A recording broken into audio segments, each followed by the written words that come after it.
The truth about love is that sometimes it hides in the places you least expect. And the story I'm about to share will stay with you long after you hear the last word. Imagine a child silenced, not by fate, but by the very people who should have protected her. Imagine a nanny who walks into a life of quiet wealth only to discover that silence was never real and that the cruelest lie wasn't spoken aloud but written in neglect. This is the story of the millionaire's daughter who wasn't deaf, and the truth that changed everything. It all began when Claire, a young woman with a heart for children and a need to escape her own painful past, accepted a job in a sprawling mansion on the edge of the city.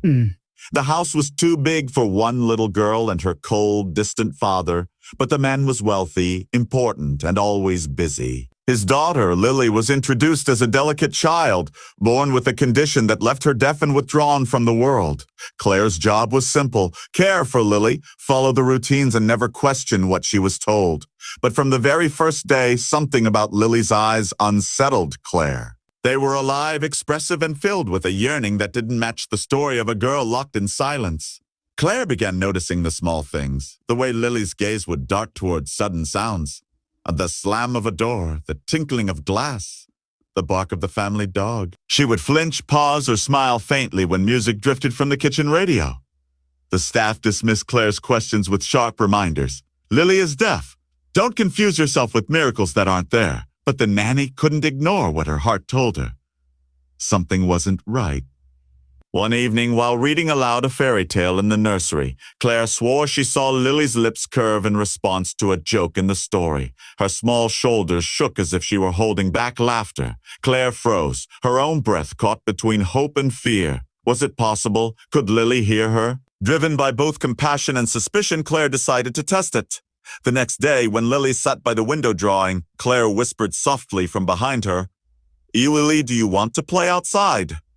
For a moment, nothing happened. Then Lily's pencil stilled. Slowly, she turned her head, her eyes wide, lips parting as though she wanted to answer but didn't dare. Claire's heart thudded. It was the confirmation she had feared and prayed for all at once. But if Lily could hear, why did everyone insist she couldn't? The answer, Claire realized, could only lie with her father. The millionaire, Mr. Harrington, was a man whose life was defined by control and appearances. He had built his empire from nothing, shaping every detail of his existence with ruthless precision. To him, weakness was unforgivable, and a daughter with a disability gave him the perfect excuse to remain emotionally distant. Claiming Lily was deaf allowed him to explain away her silence, her lack of friends, her loneliness. It gave him a reason not to try. But Claire saw more.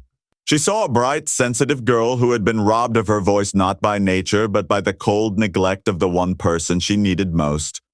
As days passed, Claire and Lily began forming a secret bond. They developed a silent game. Claire would speak in whispers, and Lily would respond with gestures, cautious but eager. Each shared moment lit up the little girl's world, and for the first time she began to smile openly. But with every smile came the shadow of fear. What if Mr. Harrington discovered the truth? The confrontation came sooner than Claire expected. One night, while practicing letters at the small desk in the nursery, Lily slipped. Claire had whispered encouragements, and Lily whispered back, a sound so fragile and soft it broke Claire's heart. That was when the study door creaked open. Mr. Harrington stood there, his eyes narrowing at the sight of his daughter speaking. "You will not fill her head with false hopes," he thundered, striding across the room. "Do you understand me? She is deaf. That is the end of it." Claire trembled, but her voice rose, fierce with conviction. "She is not deaf. She hears you. She has always heard you. You just refuse to listen to her." For the first time, Lily's father faltered, his mask of control cracking as he looked at his daughter's tear-stained face. The truth pressed between them, undeniable. The days that followed were a storm of resistance, denial, and painful revelations. Doctors were called, tests were run, and the truth Claire uncovered could no longer be hidden. Lily had never been deaf. She had suffered a mild speech delay as a toddler, something entirely treatable. But instead of helping her, her father had accepted the easiest story, one that excused his absence and justified his detachment. The revelation shattered the world inside the mansion. Mr. Harrington was forced to face the years he had lost, the damage he had caused. For Lily, it was both a moment of freedom and a wound too deep to heal overnight. But Claire stayed. She became not only Lily's nanny, but her advocate, her anchor, the voice that reminded her she was never truly alone. And slowly, Mr. Harrington changed. Awkward at first, stumbling in his attempts to speak with the daughter he had ignored, he began to listen. Truly listen. Each step was hard, each moment heavy with guilt. But love has a way of breaking through even the most fortified walls. In the end, this was never just about wealth or appearances or the lies we tell ourselves to keep from facing pain.